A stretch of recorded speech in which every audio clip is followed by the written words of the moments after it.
Hello friends, welcome back to my channel Learn and be updated with Anika. বন্ধুরা, আজকে আমরা West বেঙ্গলের একটি ইউনিভার্সিটি থেকে পিএইচডি অ্যাডমিশনের নোটিফিকেশান দেখব। এই নোটিফিকেশানটি পাবলিশ হয়েছে the West Bengal University of Health science থেকে। কোন কোন ডিপার্টমেন্ট থেকে পিএইচডিতে অ্যাডমিশান নেওয়া হবে, ফর্ম ফিল আপের লাস্ট ডেট কবে, অ্যাপ্লিকেশান ফি কত লাগছে, এছাড়াও এই সংক্রান্ত কিছু ইম্পর্ট্যান্ট ইনফরমেশান আমরা এই ভিডিও থেকে জানব। তাই আপনারা এই ভিডিওটি শেষ পর্যন্ত দেখতে থাকুন এবং যারা এই চ্যানেলে প্রথম তারা এই চ্যানেলটি সাবস্ক্রাইব করে পাশে থাকা অল বেল আইকনটি প্রেস করবেন, যাতে আপনাদের কাছে এই সংক্রান্ত সমস্ত রকমের নোটিফিকেশান আসতে পারে। এবং আপনারা উপরে আই বাটনে দেখুন অনগোয়িং পিএইচডি অ্যাডমিশনের একটা প্লেলিস্ট দেওয়া আছে। আপনারা ওখানে ক্লিক করে কোন কোন ইউনিভার্সিটি থেকে এখন পিএইচডি অ্যাডমিশনের জন্য ফর্ম ফিল আপ চলছে এই বিষয়টা দেখতে পারেন। এখন আমরা সরাসরি পিএইচডি অ্যাডমিশনের নোটিফিকেশানে চলে যাচ্ছি। The West Bengal University of Health Sciences, Salt Lake, Kolkata. এই নোটিফিকেশানটি পাবলিশ হয়েছে 9 জানুয়ারি 2024-এ। PhD program for academic year 2024, অর্থাৎ আপনারা বুঝতেই পারছেন the University of Health Science, এখান থেকে কিন্তু পিএইচডিতে অ্যাডমিশান নেওয়া হবে। আপনারা যারা ইন্টারেস্টেড আছেন তাদেরকে কিন্তু অনলাইনে অ্যাপ্লিকেশান করার জন্য ইনভাইট করা হয়েছে এবং এখানে রিসার্চ অ্যাপটিটিউড টেস্ট হবে। এই টেস্ট দিয়ে কিন্তু আপনাদেরকে অ্যাডমিশান হতে হবে। দুটো ক্যাটাগরিতে এখানে পিএইচডিতে অ্যাডমিশান না হচ্ছে, ফুল টাইম এবং পার্ট টাইম।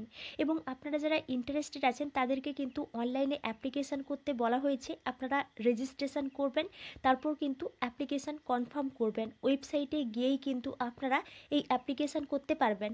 আমরা একটু পরে দেখছি আমরা কোন লিঙ্ক থেকে অ্যাপ্লিকেশান করব। নেক্সট দেখুন, এখানে কিন্তু অ্যাপ্লিকেশানের যে পোর্টালটা ওপেন হয়েছে 15 জানুয়ারি 2024-এ এই অ্যাপ্লিকেশান পোর্টালটা ওপেন হয়েছে। নেক্সট দেখুন, আপনাদেরকে কী কী ডকুমেন্টস আপলোড করতে হবে তার কিন্তু একটা লিস্ট এখানে দেওয়া আছে। যে সমস্ত ক্যান্ডিডেটসরা রিটিন টেস্ট দেবেন, এন্ট্রান্স টেস্ট দেবেন, তাদেরকে কিন্তু এখানে এ নম্বর পয়েন্টে যে সমস্ত ডকুমেন্টস আছে এই সমস্ত ডকুমেন্টস আপলোড করতে হবে। এবং যে সমস্ত ক্যান্ডিডেটস এক্সামটেড ক্যাটাগরির আছেন তাদেরকে কিন্তু বি নম্বর পয়েন্টে যে সমস্ত ডকুমেন্টস আছে এই সমস্ত ডকুমেন্টস কিন্তু আপলোড করতে হবে। নেক্সট দেখুন, এখানে কিন্তু অ্যাপ্লিকেশান ফি হিসেবে 3000 টাকা করে লাগছে, যেটা আপনারা অনলাইনের মাধ্যমে পেমেন্ট করতে পারবেন। নেক্সট দেখুন, candidates can save and download application form for their own record, অর্থাৎ আপনারা কিন্তু অ্যাপ্লিকেশান যে ফর্মটা ডাউনলোড করতে পারবেন, কনফার্মেশন পেজটা ডাউনলোড করতে পারবেন। নেক্সট দেখুন, নোট দিয়ে আরও কিছু বিষয় দেওয়া আছে, আমি এই বিষয়ে ডিটেলস আলোচনা করছি না। Next, shortlisted candidates will have to appear for a research aptitude test which will comprise of A written test and synopsis confirmation seminar, অর্থাৎ এখানে কিন্তু রিসার্চ অ্যাপটিটিউড টেস্ট হবে এবং রিসার্চ অ্যাপটিটিউড টেস্টের পরে কিন্তু সিনোপসিস কনফার্মেশন একটা সেমিনার হবে। তাই আপনারা কিন্তু একটা সিনোপসিস তৈরি করে রাখবেন। উপরে আই বাটনে দেখুন আপনারা কিভাবে সিনোপসিস তৈরি করবেন বা রিসার্চ প্রপোজাল তৈরি করবেন, ওই রিলেটেড একটা ভিডিও দেওয়া আছে, আপনারা ওখানে ক্লিক করে একটু দেখে নিন সিনোপসিস আপনারা কিভাবে তৈরি করবেন। আমার মনে হয় আপনাদের কিন্তু হেল্প হতে পারে। নেক্সট দেখুন, the tentative date or time of entrance test April 2024, অর্থাৎ এই এপ্রিল 2024-এ কিন্তু একটা টেন্টেটিভ ডেট দেওয়া হয়েছে রিটিন এন্ট্রান্স টেস্টের। নেক্সট দেখুন, এন্ট্রান্স টেস্টে হবে, এই এন্ট্রান্স টেস্ট কিন্তু 100 MCQ কোশ্চেন্স থাকবে। তার মধ্যে কিন্তু 50% রিসার্চ মেথোডোলজি থেকে এবং 50% স্পেসিফিক ডোমেইন থেকে। নেক্সট ডিউরেশনটা দেওয়া আছে 1 ঘন্টা 30 মিনিটের এই এন্ট্রান্স টেস্ট এবং নেগেটিভ মার্কিং থাকছে।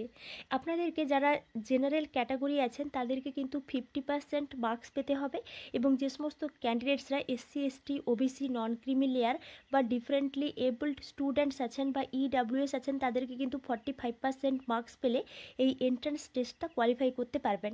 এন্ট্রান্স টেস্ট কোয়ালিফাই করতে পারলে তারপর কিন্তু সিনোপসিস কনফার্মেশন সেমিনারে আপনারা অ্যাটেন্ড করতে পারবেন। নেক্সট দেখুন, synopsis confirmation seminar will be ডেডিকেটিং factor for final selection of the candidates, এই বিষয়টা কিন্তু এখানে বলে দেওয়া হয়েছে। Next, exemption from research aptitude test, অর্থাৎ কারা কারা এই রিসার্চ অ্যাপটিটিউড টেস্ট থেকে এক্সামটেড সেই বিষয়ে কিন্তু এখানে কিছু লিস্ট দেওয়া আছে। যে সমস্ত ক্যান্ডিডেটসরা ইউজিসি CSIR নেট কোয়ালিফাই করেছেন বা JRF পেয়েছেন বা আদার ন্যাশনাল এক্সামিনেশন কোয়ালিফাই করেছেন, DST ইন্সপায়ার ফেলোশিপ আছে, ডিবিটি আছে, জেআরএফ আছে, তারা কিন্তু এই যে এন্ট্রান্স টেস্ট থেকে এক্সামটেড, অর্থাৎ তাদেরকে কিন্তু এই এন্ট্রান্স টেস্টটা দিতে হবে না। নেক্সট দেখুন এখানে কিন্তু কোন কোন স্টুডেন্টরা কোন কোন সাবজেক্টের বা কোন কোন স্পেসিফিক ডোমেনের স্টুডেন্টরা অ্যাপ্লাই করতে পারবেন সেই বিষয়ে কিন্তু এখানে ডিটেলস দেওয়া আছে। আমরা একটু দেখে নিচ্ছি। এখানে যে সমস্ত ডিসিপ্লিন দেওয়া আছে তার মধ্যে বেসিক সায়েন্সেস, অর্থাৎ আপনারা যদি সায়েন্সের যে কোনো ডিসিপ্লিন থেকে মাস্টার ডিগ্রি করে থাকেন বা পোস্ট গ্র্যাজুয়েশন করে থাকেন, আপনারা কিন্তু এখানে অ্যাপ্লিকেশন করতে পারবেন। Next medical science, dental science, homeopathy, Ayurveda, Unani, nursing, paramedical and allied health sciences, technology associated with health sciences, interdisciplinary topics related to health sciences and other courses of West Bengal University of Health sciences. এখানে কিন্তু এই সমস্ত ডিসিপ্লিনের নাম দেওয়া আছে। এখানে microbiology স্টুডেন্টরা application করতে পারবেন বা আরও কিছু ডিপার্টমেন্টের স্টুডেন্টরা অ্যাপ্লিকেশান করতে পারবেন এই ইউনিভার্সিটি অফ হেলথ সায়েন্স থেকে। আপনাদের এই বিষয়ে যদি এনকোয়ারি থাকে তাহলে আমাকে কমেন্টে জানাবেন, আমি আপনাদের কমেন্ট অনুযায়ী কিন্তু রিপ্লাই করে দেবো। নেক্সট দেখুন রিল্যাক্সেশন অফ মার্কস। এখানে কিন্তু রিল্যাক্সেশন অফ মার্কসের কিছু ডিটেলস দেওয়া আছে, আমি এই বিষয়ে ডিটেলস আলোচনা করছি না। ওয়েস্ট বেঙ্গলের যে রুল অনুযায়ী কিন্তু এখানে রিজার্ভেশনদের রিল্যাক্সেশন দেওয়া হবে। নেক্সট দেখুন রিসার্চ সুপারভিশন। এখানে কিন্তু যে সুপারভাইজার হবে তাদের সম্পর্কে কিছু ডিটেলস দেওয়া আছে। রিসার্চ সুপারভাইজার বা কো সুপারভাইজার এদের সম্পর্কে কিছু ডিটেলস দেওয়া আছে। আপনাদের এই বিষয়ে যদি ইন্টারেস্ট থাকে এখান থেকে একটু ভালো করে দেখে নেবেন। ডিউরেশন অফ দ্য প্রোগ্রাম, এই যে পিএইচডি প্রোগ্রাম তার কিন্তু কিছু ডিউরেশন দেওয়া আছে। নেক্সট লাস্ট ডেট, এখানে কিন্তু ফর্ম ফিল আপের যে লাস্ট ডেট 16 ফেব্রুয়ারি 2024 এই লাস্ট ডেটটা কিন্তু দেওয়া আছে। আপনারা ইন্টারেস্টেড থাকলে এই ডেটের আগে কিন্তু ফর্ম ফিল আপটা করে দেবেন। Next all candidates are requested to read the PhD regulation 2024 from the university website. অর্থাৎ আপনারা যারা ইন্টারেস্টেড আছেন তাদেরকে কিন্তু এই পিএইচডি রেগুলেশন 2023টা ভালো করে একটু দেখে নিতে বলা হয়েছে, যেটা এই ইউনিভার্সিটির ওয়েবসাইটে অ্যাভেলেবল আছে। এবং এটি ছিল এই the University of Health Science এখান থেকে পিএইচডি অ্যাডমিশনের একটি নিউ নোটিফিকেশান। আপনারা অনেকেই কিন্তু অ্যাপ্লিকেশান করতে পারবেন, ভালো করে একটু নোটিফিকেশানটা দেখবেন বা অফিসিয়াল ওয়েবসাইটটা একটু ভিজিট করবেন, আপনারা অনেকেই কিন্তু এখানে অ্যাপ্লিকেশান করতে পারবেন। এবার আমরা এই ইউনিভার্সিটির অফিসিয়াল ওয়েবসাইট থেকে আমরা কোন লিঙ্ক থেকে ফর্ম ফিল আপ করবো এই বিষয়টা একটু দেখে নিচ্ছি। আমরা ইউনিভার্সিটি অফ হেলথ সায়েন্সের অফিসিয়াল ওয়েবসাইটে আছি। উপরে দেখুন একটা লিঙ্ক দেওয়া আছে wbuhs.ac.in। এই অফিসিয়াল ওয়েবসাইটে এলে আপনারা এই ধরনের ইন্টারফেস দেখতে পাবেন। এবার আপনারা যদি একটু নিচের দিকে দেখেন তাহলে আপনারা এখানে দেখতে পাবেন student, faculty or institution log in, এই অপশানটা দেওয়া আছে। এখানে আপনারা ক্লিক করবেন তাহলেই আপনারা এই ধরনের ইন্টারফেস দেখতে পাবেন। এখানে দেখুন এখানে কিন্তু দুটো অপশান দেওয়া আছে, university log in, student log in বা আরও কিছু অপশান দেওয়া আছে। আপনারা এখানে স্টুডেন্ট লগ ইন অপশানে ক্লিক করবেন তাহলেই আপনারা এই ধরনের ইন্টারফেস দেখতে পাবেন। এখানে কিন্তু আপনারা যারা আগে থেকে রেজিস্ট্রেশন করে নিয়েছেন বা ফর্ম ফিল আপ করে নিয়েছেন এখানে ইউজার নেম এবং পাসওয়ার্ড দিয়ে লগ ইন করে আপনাদের অ্যাপ্লিকেশানের স্ট্যাটাসটা দেখতে পারেন। এবং যারা নতুনভাবে রেজিস্ট্রেশন করবেন নিউ ক্যান্ডিডেট তারা এখানে ক্রিয়েট অ্যান্ড অ্যাকাউন্ট এই অপশানে আপনারা ক্লিক করবেন তাহলেই আপনারা এই ধরনের ইন্টারফেস দেখতে পাবেন।